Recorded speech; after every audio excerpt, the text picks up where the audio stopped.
Eso, yo con 1.500 bolívares, muchacho y parrandero, bueno, tenía mi tarjeta de crédito, me compré un auto nuevecito, último modelo, ayudaba a mi casa con los gastos, parrandeaba, bueno y sabroso, y todavía ahorré, y en esa época me compré un apartamento. Qué loco.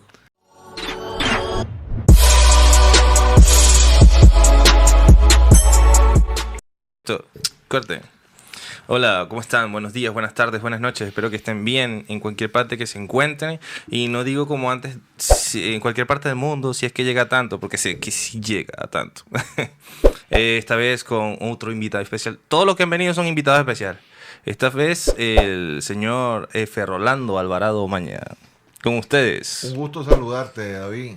Para mí, Me agrada mucho venir a visitarte y poder compartir contigo algunas ideas. para mí un gusto tenerlo acá. De verdad que sí, yo desde hace mucho tiempo pensé que quería invitarlo porque tiene muchas cosas muchas historias, muchas anécdotas que me ha contado y que le ha contado a varias personas que igual es bueno que lo escuchen otras personas más allá de Claro, nosotros. es posible. Es posible. Que haya gente que le gusten estas cosas, pero lo que yo cuento son vivencias. Eso es lo que me gusta. Y vivencias de cosas que nosotros no vivimos por la época. Porque en mi época, las cosas que usted me cuenta a veces me parecen sorprendentes. Porque en mi época ya todo estaba en una decadencia tal que no. Yeah. Pero bueno, hace una introducción. Usted, su nombre es F. Rolando Alvarado Maña.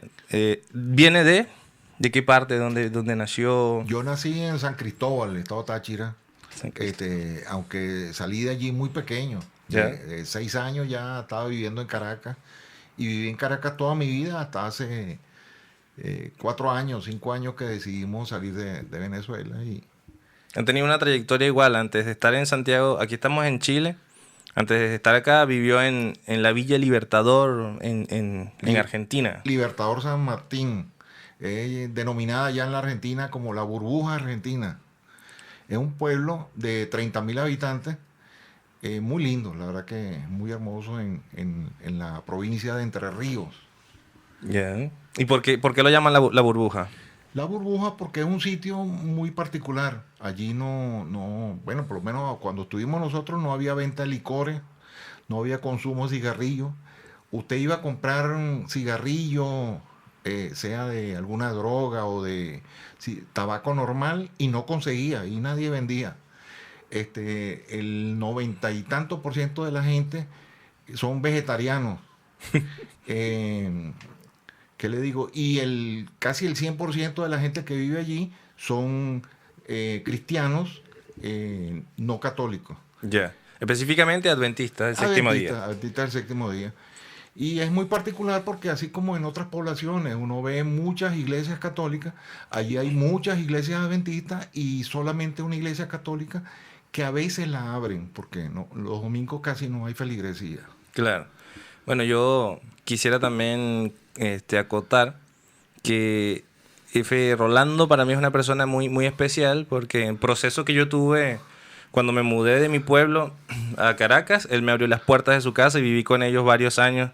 Yo siento que soy parte de su familia y lo siento así a usted. Es parte de nuestra familia. De verdad que sí, siento que su esposa, una madre para mí, usted un padre, sus hijos, mis hermanos. David para nosotros es un hijo más.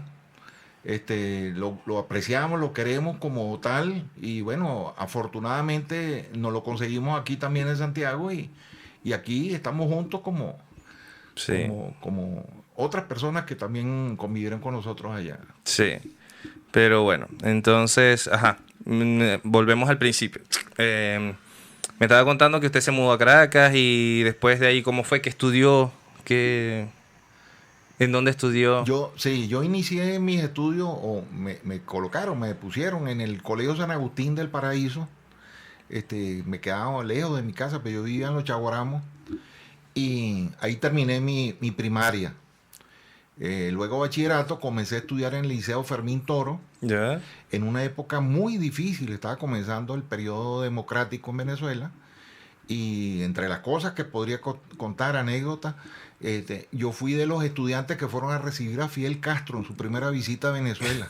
Estaba jovencito, Fidel. En el año 1959 acababa de ganar la Revolución Cubana Bueno, y aquello era un hervor lo que había allá en Venezuela de la juventud, juventud revolucionaria siguiendo a Fidel Castro, sin saber ¿Y lo que usted en venía ese momento después. era revolucionario? No, yo simplemente era un estudiante que me dejé llevar Por los otros. por la corriente, y la corriente juvenil seguía pues cualquier foco revolucionario. Claro. Afortunadamente, digo afortunado porque realmente creo que eso fue una cosa que marcó bastante mi vida y me fue de utilidad.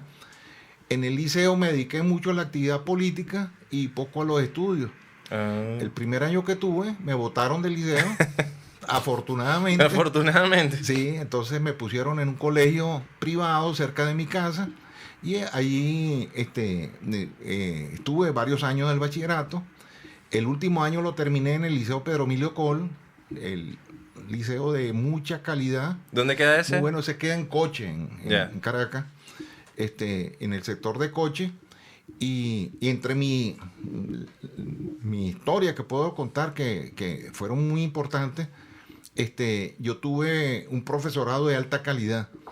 Por ejemplo, en aquella época, la química que se veía en todo bachillerato, que era la que imponía pues los textos de estudio del Ministerio de Educación, los textos del profesor Alejandro Irazábal. Alejandro Irazábal era mi profesor de curso. Qué loco.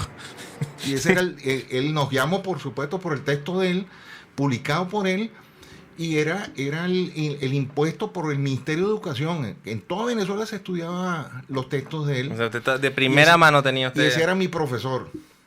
Ese era el de química, pero en matemática también, el texto de estudio en toda la educación de bachillerato era del profesor Marcano Riquese.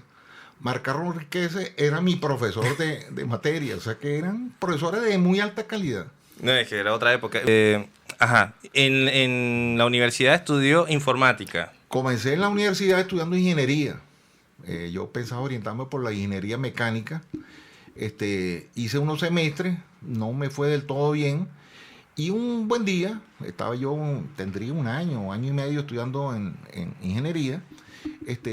Hubo una charla sobre una carrera universitaria que iban a crear, todavía no existía, que era la licenciatura en computación. Yo fui, me apasionó bastante lo que escuché pues, en aquella reunión y me orienté un poco, averigüé y, oye, me di cuenta que la computación era el futuro. Claro. En aquel entonces, por supuesto, estábamos hablando de Venezuela estaba en pañales en cuanto a lo tecnológico. A la tecnología.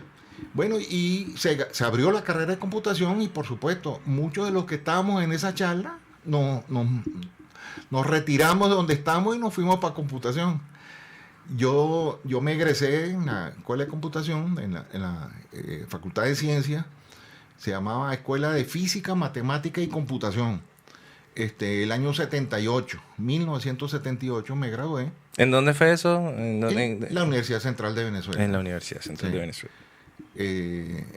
Bueno, y durante muchos años trabajé pues en esa, como profesional de la computación.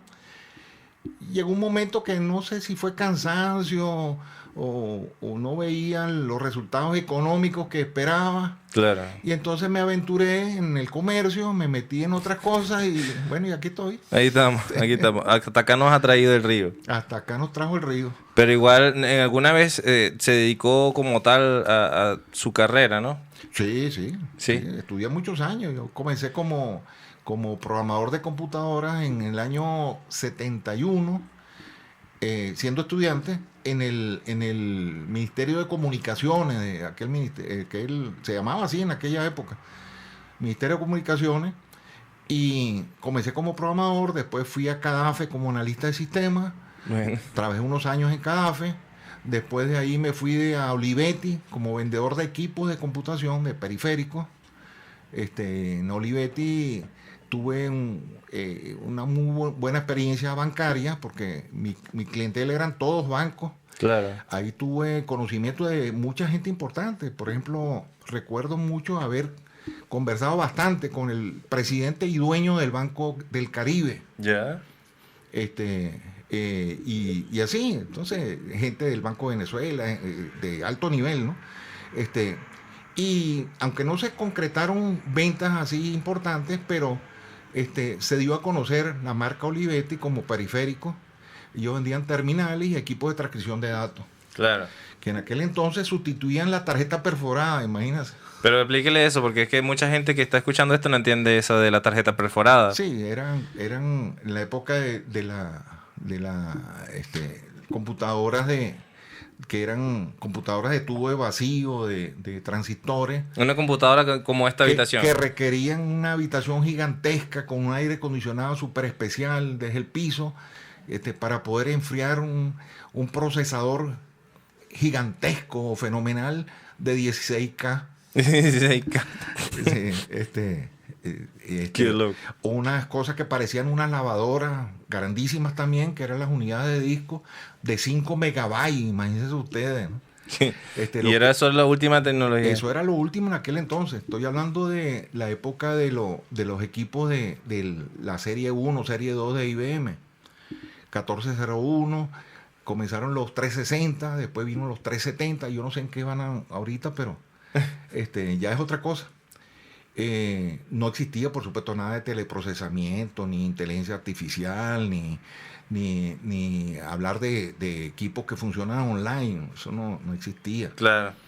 No, es que, bueno, son los inicios también. Y la tecnología, pues, ha ido cambiando y cada vez como más rápido. Claro. Nosotros siempre hablamos, y usted de verdad, es que yo quise traer al señor F. Rolando por sus historias, por sus cosas, porque hay muchas cosas que de verdad no entiendo, no viví, y él sí, pues a través de sus historias creo que he tenido esas vivencias, y por eso qué bonito que lo hayamos tenido, como una Venezuela en la cual usted podía viajar un fin de semana a Estados Unidos a hacer compras, Sí, estás hablando de la época se decía ya mucho, decía, está barato, dame dos. Barato, dame dos. Estamos hablando del gobierno de Carlos Andrés Pérez, el primer gobierno de Carlos Andrés Pérez, que efectivamente había unas promociones increíbles. Pues. Viaje el fin de semana a los Estados Unidos, 3 días y 2 noches, $200, donde estaba incluido pasaje, estadía de hotel y los desayunos. Y más o menos en aquella época, ¿cuánto se ganaba? Más o menos. Bueno, la gente se iba ya te voy a decir, la gente se iba el fin de semana a hacer mercado a Miami. Qué locura. Y entonces los aeropuertos, aquellos eran 4 o 5 viajes que salían a la misma hora, eso era una locura, pues. Todo el mundo quería irse a Miami los fines de semana.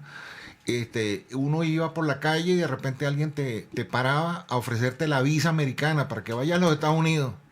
Pero llegó como te la daban de una vez, o sea, era una cosa que más bien querían que uno fuera porque uno iba a gastar. Qué locura, eso no, bueno. Esa era la Venezuela Saudita. Si ahorita nosotros, imagínate, para ir a pedir una visa, yo ni siquiera lo he intentado porque yo dije, no tengo quizás los requisitos. Bueno, todavía no. Para que te des una idea, David, en aquella época, yo aproveché una oferta muy buena que era, esa la hizo la empresa Avianca de Colombia. Decía, visite Colombia en 30 días, hasta 25 ciudades, podía ir uno sin, la única condición era no repetir aeropuerto. Okay. Y eso costaba $50.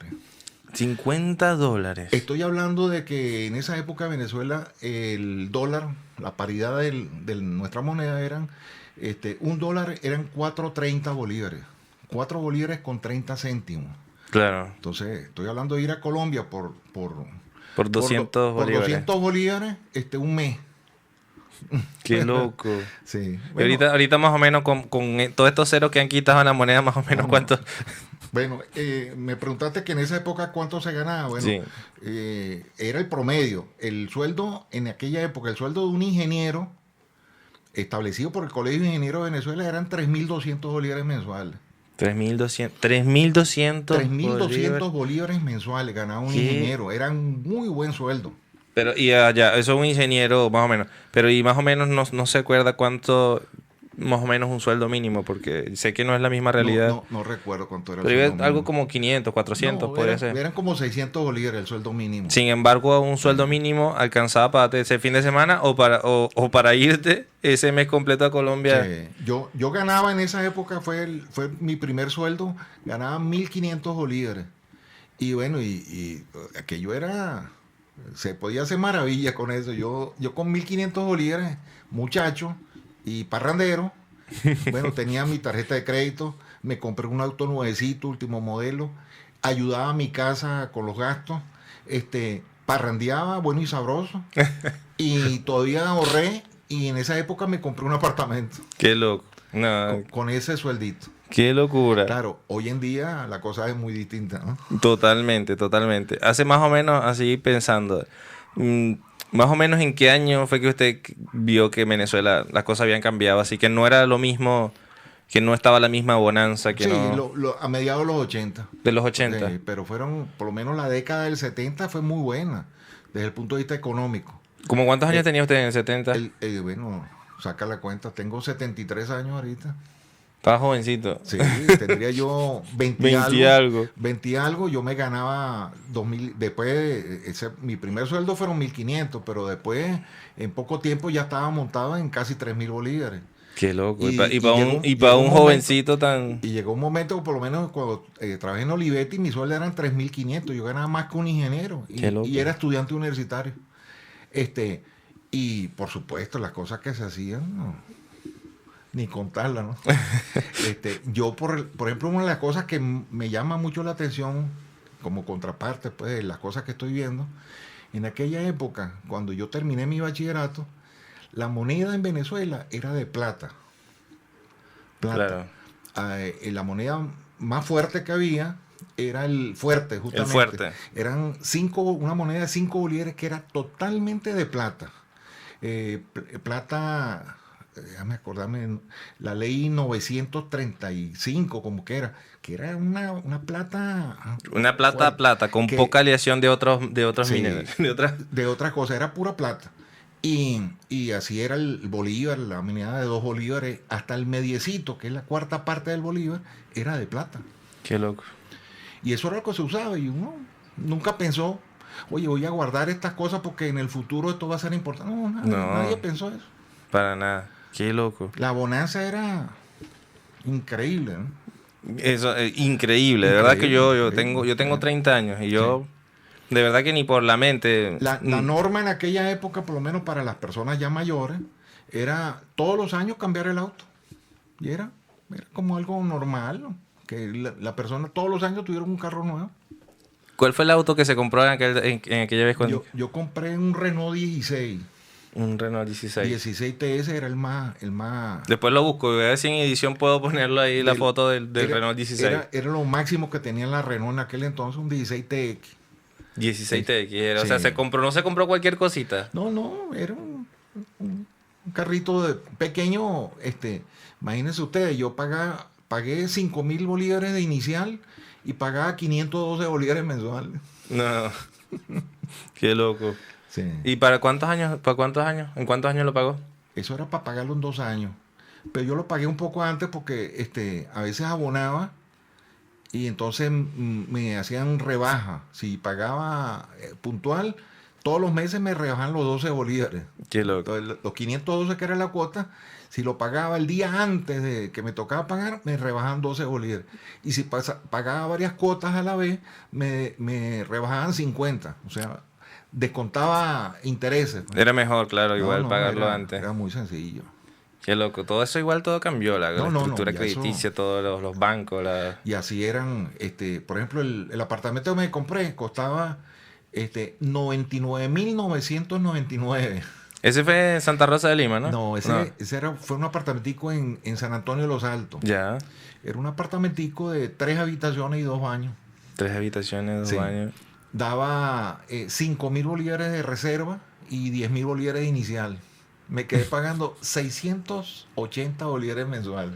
¿Y por cuántos años también así? Era 20 años. Sí. A 20 años. Pero imagínense ustedes, 680 bolívares mensuales, eso Ganando 3.500. era nada. Claro. Sí. una buena comida, por ejemplo, ir a un restaurante bueno allá en Caracas, hablar, por ejemplo, de la estancia.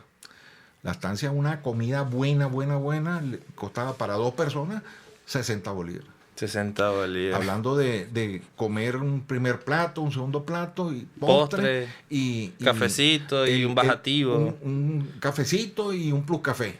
Bueno. Todo eso eran 60 bolívares. ¿Y para 2 personas? Para 2 personas.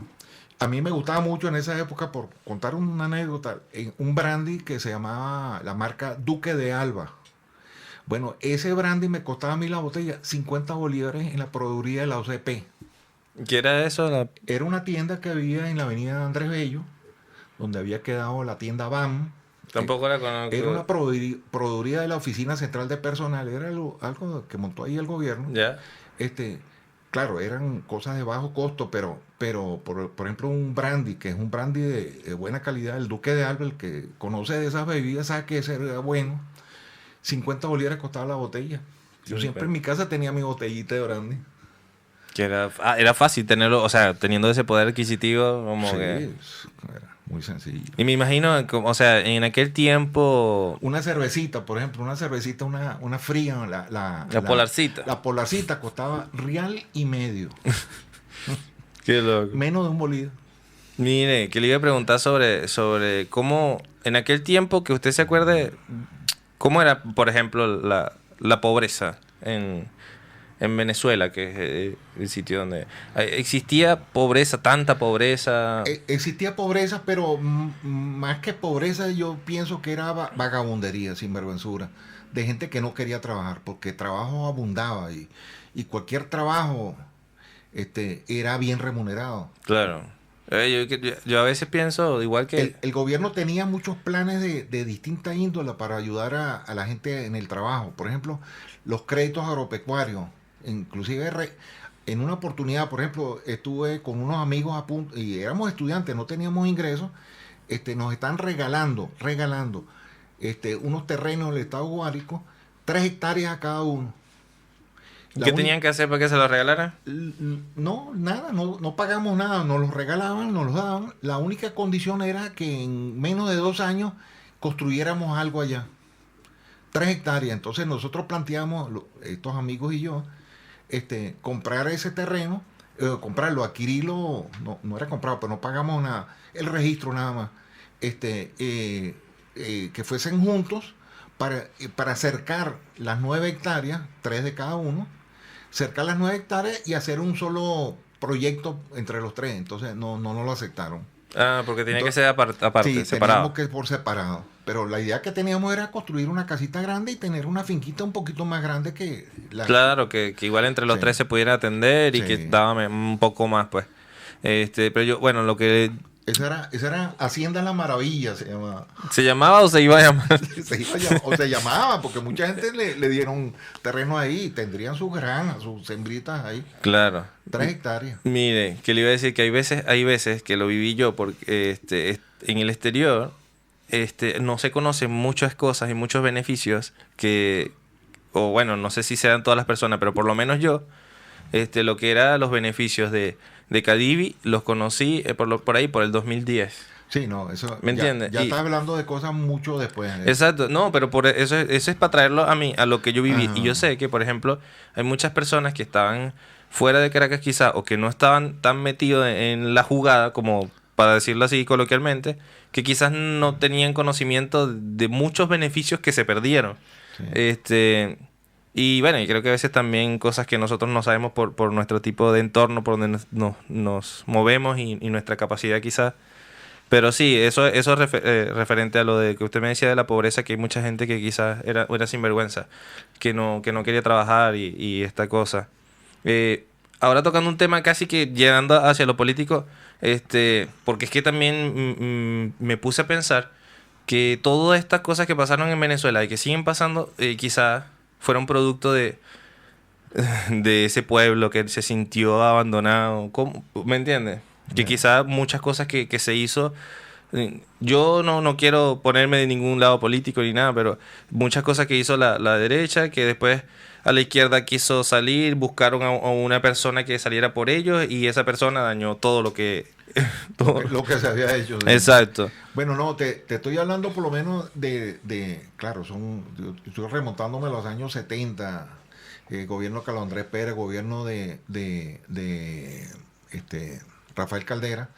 Ellos crearon, no recuerdo cuál de ellos, por ejemplo, en el sector agrícola, para darle servicio al sector agrícola, había una cosa un organismo que le daba préstamos a los empresarios del agro, que era el Banco de Desarrollo Agropecuario. Y había otro organismo que le daba crédito a los campesinos directamente, que era el ICAP, Instituto de Crédito Agropecuario. Y era muy fácil obtener un crédito.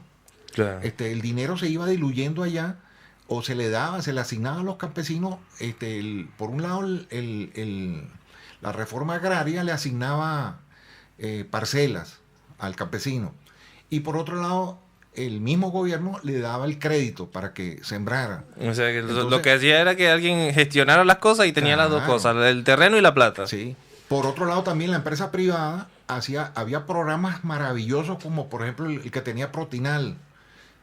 Protinal tenía una filial que se llamaba Proagro. Eso en Valencia. En Valencia. Pero el programa era en toda Venezuela. Ellos te construían un galpón para cría de pollos. Ya. Cría masiva. Los galpones eran para 14,000 pollos. 14,000 pollos. Ellos te construían el galpón con todos los insumos, ¿no? Bebederos, comederos, todo. Te daban el alimento, porque lo producía Protinal. Te daban los pollos bebés. Tú lo que tenías que estar pendiente es que no se enfermaran. Claro. Y te daban la asistencia técnica. Y después se encargaban de recoger el pollo. Iban a tu granja, donde tenías el galpón, a recoger. Ellos recogían los pollos y ellos se encargaban de la venta. O sea, tú no tenías que hacer prácticamente nada. Y entonces, claro, estar pendiente que no se enfermaran. Y entonces, de lo que recogían, ellos sacaban su cuenta cuánto correspondía al pago del galpón, porque el galpón a la larga tú lo tenías que pagar. Claro. Cuánto te habían dado de alimentos, cuánto te habían dado de medicamentos, cuál fue la asistencia técnica, y algo te quedaba. Ya. Entonces, la gente lo que hacía en aquel momento, y eso lo aprovecharon muchos extranjeros, los portugueses sobre todo disfrutaron mucho de aquello, que era, adquirían un galpón que era pagadero en 2 años. A los 2 años terminaron de pagarlo, pedían otro galpón. Construían un segundo galpón que ahora lo pagan en 1 año y medio. Pues tenían uno que le está produciendo completo y el otro en 1 año y medio. Bueno, total que al final tú ves esta zona entre Valencia y Bejuma, sí, que hay cantidad de granjas que tienen 10, 15, hasta 20 galpones, y fueron construidos así. La gente se hizo millonaria y realmente el aporte era muy poco. Sí, yo viajé hacia allá en un trabajo que tenían que llevarle cosas a Proagro y Protinal, justamente. Sí. Vamos a hacer por ahora un corte rapidito para hacer la segunda parte. Bueno, no, ya estamos casi culminando. Quédate y nos volveremos a ver un momentito. Y bueno, aquí volvemos con Don F. Sí. Mire, bueno, es que en el corte empezamos a hablar cosas aquí que me hubiese gustado que hubiesen quedado grabadas. Pero bueno, estábamos hablando de que justamente esas cosas pasaron, y tenemos aquí Isamir, que está al lado de María y Isamir, que están grabando. Isamir le comentaba que oye, que esas cosas fueron unas cosas que aprovechó por su época, y dice Don F que no lo aprovechó porque estaba muy joven. Sí, uno en ese momento nunca pensó que la conveniencia de uno aprovechar esas cosas, pero los extranjeros que vivían en Venezuela, especialmente los portugueses, aprovecharon mucho de aquello, y hoy en día muchos de esos portugueses, no sé si están o no allá en Venezuela, pero se hicieron ricos. Y justamente hicieron fortuna gracias a esos programas, a esos planes que había, no solamente del gobierno, sino de la empresa privada. Era lo que estamos hablando también, que ellos aprovecharon quizá por lo que usted dijo, que era por la necesidad que habían pasado, por cosas, también por el hecho de ser migrantes. Sí. Porque yo creo que de esas cosas ahora nosotros la vemos desde otro punto de vista. Yo creo que igual alguien quizá, he escuchado gente que dice, no, que los venezolanos que están en Colombia, los venezolanos que están en tal lado, que trabajan, Y esa persona dijo, no, sí, esos trabajan duro porque ellos no están en su casa, porque justamente nosotros sabemos que tenemos que esforzarnos el doble. Sí. Y usted decía también que lo trajo a cotación, que decía que eso mismo va a pasar. ¿Cuándo? Sí, sí, yo comentaba de que eso mismo va a pasar en Venezuela el día que muchos de estos venezolanos que están fuera hoy en día, partiéndose el lomo en otros países, a lo mejor limpiando posetas, como decía Como decía Maduro. como decía Maduro en los Estados Unidos, o barriendo en las calles, como lo ve uno acá en Santiago de Chile, o limpiando zapatos, o vendiendo empanadas en la calle. Muchos de esos venezolanos, el día que regresen, tienen una experiencia de vida que va a ser de mucho aporte allá en Venezuela. Para el mismo país, claro. Ya uno sabe lo que es pasar trabajo de verdad. Sí. Entonces, eso va a ser importante. Bueno, yo comenté hace rato algunos de los beneficios que daba el gobierno, pero no hablé de la empresa privada. Por ejemplo, o comenté únicamente el caso de los pollos. Pero, por ejemplo, a mí me contaba un señor, no recuerdo ahorita su nombre, allá en Barquisimeto. Él era mayorista de repuestos de automotrices. Él vendía repuestos de Volkswagen. La Volkswagen es fuerte allá en Venezuela, ¿no? Y él hacía lo siguiente, él compraba repuestos a la fábrica en Alemania. Y él hacía un pedido de repuestos y le llegaban los repuestos y le llegaba la factura. Él firmaba la factura. Solamente. Únicamente. Al mes y medio se le acabaron los repuestos o necesitaba comprar otras cosas y hacía un segundo pedido. Le llegaba la factura y firmaba. Sin haber pagado la primera. Y así, acumulaba 3, 4 facturas. Cuando le llegaba el quinto pedido o el cuarto pedido, era que pagaba la primera factura. O sea, si te pones a ver, estabas trabajando sin capital, con capital alemán. Capitalizándote con los repuestos. Capital alemán, bueno, así era muy fácil hacerse rico. Claro. Y eso pasaba en el sector automotriz, pasaba en el sector industrial, cualquiera de las ramas, pasaba en el sector licores. Claro. Mi papá tenía crédito con unos escoceses que le mandaban whisky. Mi papá tenía un mayor de licores, le mandaban el whisky y él lo pagaba un año después o 6 meses después. Venezuela era un país que tenía mucho crédito. Y que se me olvidó también comentar lo que habíamos dicho en el corte aquí internamente, que cuando usted le dijo que no lo aprovechó porque estaba muy joven, y yo acoté que quizá tampoco nunca pensó que la bonanza iba a acabar, porque nosotros casi nunca pensamos que no, lo bueno va a dejar de venir, y muchas veces erróneamente malgastamos. No lo digo por su ejemplo, lo digo a veces por el mío, porque yo malgasto porque mañana viene más y toda esta cosa. Uno cuando está joven generalmente no piensa de que las cosas buenas se van a terminar. Sí. No piensa que en el futuro pueden venir cosas malas, ¿no? Sino piensa que todo siempre va a ser una bonanza y cada vez va a ser mejor. Claro. No, y no es así. La verdad. Hay que tomar previsión de cuando uno está en las vacas gordas para cuando vengan las vacas flacas. Guardapas las flacas. Usted, ahora sí, pensando que usted habló que uno piensa que normalmente quizás va a seguir mejor. Usted en su vida ha visto las curvas, por ejemplo en Venezuela, bajar y subir o solamente bajar. Sí, tristemente en Venezuela he visto únicamente bajadas. Sí. Todas estas bonanzas que mencionaba fueron otra época. Tristemente, cada gobierno empeoraba las cosas. Entonces íbamos de Guatemala a Guatepeor. Cada gobierno que llegaba era peor que el anterior. Sí. Y venía otro peor que el anterior. Y así estamos, y así estamos en estos momentos. Y bueno, hablando de eso también, yo no sabía, quizás de verdad que soy ignorante como tal, porque no he leído totalmente la historia de los presidentes de Venezuela, pero ahorita cuando empecé a ver lo de Alex Tienda, lo que hizo, él dijo que en Venezuela creo que hubo solamente como 4 periodos de presidentes que no fueron militares. No. Eso según dijo él, que todo el resto eran militares. Y yo dije, oye, y que incluso creo que Rómulo Gallegos creo que fue que se lanzó y que le hicieron un golpe como a los 9 meses. Sí, a Rómulo Gallegos lo tumbaron, era civil, estaba hablando de los años 40. Yo por supuesto, yo nací en los 40, pero a finales de los 40 Solamente sabe la historia, pues. Sí, lo no leí, son vivencias. Leí, pero sí sé que él era un presidente democrático, elegido democráticamente, y lo tumbaron, no duró mucho. Sí. Después vino una junta de gobierno. El problema es que no solamente que han sido militares, sino que la mayoría de los militares no fueron buenos gobiernos. Se pueden contar con una mano, y todavía sobran dedos, de militares que realmente fueron nacionalistas, que hicieron por el país.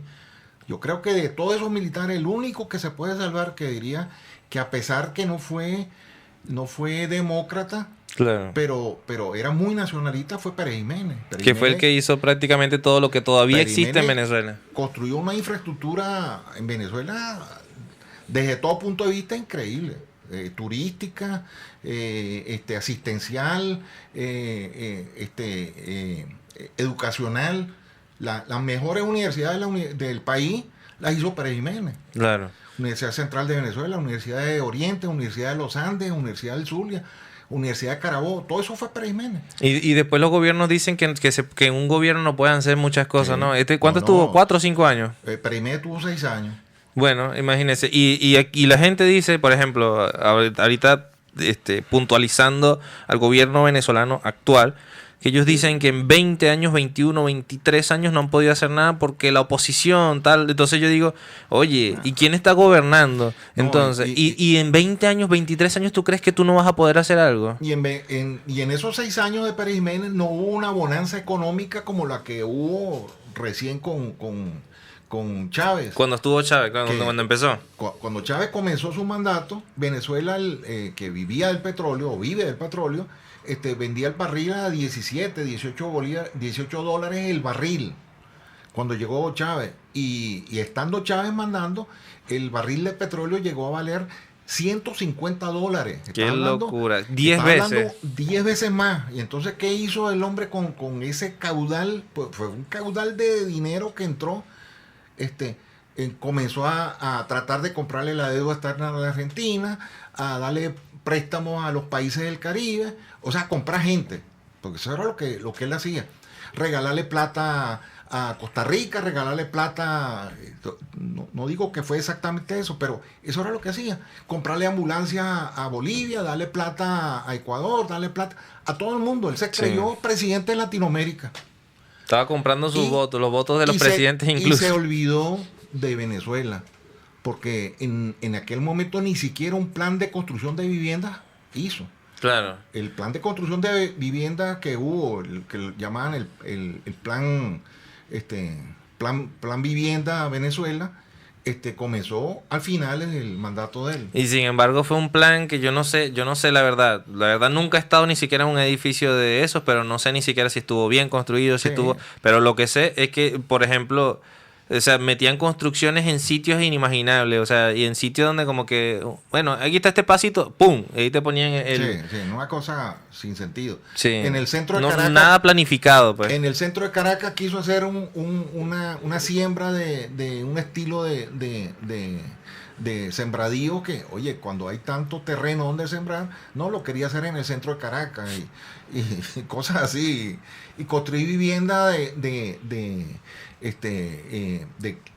para la clase social baja. No es la idea de hablar de que haya esa diferencia, no deberían haber esa diferencia de clase, pero en un sitio donde el terreno es muy costoso, entonces construir una casa para gente humilde. Oye, no estaba bien. Entonces, bueno, pero lo cierto fue que lo hizo, y entonces esto ha traído problemas graves desde el punto de vista social. Claro. Sí, yo entiendo eso también, de que por ejemplo en un tiempo creo que era Cumbres de Curumo el único sitio en Caracas que no tenía barrio. Sí. Y después le pusieron ahí saliendo unos edificios de... Bajando hacia Santa Mónica, unos edificios que son de estrato social bajo. Entonces esa carretera o esa calle que pasa por ahí, entonces comenzaron a cobrar peaje y se hizo un lugar de cuidado que había que pasar armado porque yo quiero igual también, para que la gente no crea que nosotros estamos aquí hablando de clasismo ni nada, también que todas estas cosas y todo, o sea, mucha de la delincuencia y de la mentalidad que ahora se está viviendo en Venezuela también son producto del gobierno que se vivió, porque simplemente no regaló mucho a gente y la gente pensaba que no tenía que trabajar, no tenía que hacer nada. Muchos incluso se dedicaban a estar, no sé, haciendo qué, pero no haciendo cosas buenas. Aparte, como estaba comprando gente en otros países, también se dedicó a comprar a los malandros y entonces ya se veía, no, los malandros están con Maduro, los malandros están con Chávez, ¿me entiendes? No, es que, como haciéndolo como que dignificando. No, o sea, no está mal ser pobre, no está mal, pero sí está mal atentar contra otro. Bueno, pero es que, fíjate tú, parte del daño social que se está viviendo en Venezuela, lo creó el gobierno cuando armó al pueblo, a los a la sectores población. populares, los jóvenes de sectores populares, los armó. En vez de darles educación, en vez de darles más lápices y más más lápices, le dio ametralladoras. Entonces lo estamos viendo ahorita. Tú ves los enfrentamientos. Ayer mismo estaba claro. la pandilla El Coqui en la Costa 905 echándose plomo con otra pandilla. Entonces hay enfrentamientos de pandillas. Y eso fue armado por el puras gobierno. Armas del gobierno. Armas del gobierno. Qué loco. Pero Entonces, bueno. el mismo gobierno ahora no haya que hacer, no sabe cómo quitárselos encima porque, oye, son gente que a cuenta de que son miembros del partido de gobierno, entonces ahora exigen y piden y quieren imponer condiciones. Claro. Bueno. Con esto vamos a terminar porque nos hemos extendido un poquito. De verdad que para mí es un placer y quiero que igual tenga lo invito a que cuando quiera contar, cuando quiera hablar algo, no, este espacio está abierto para usted.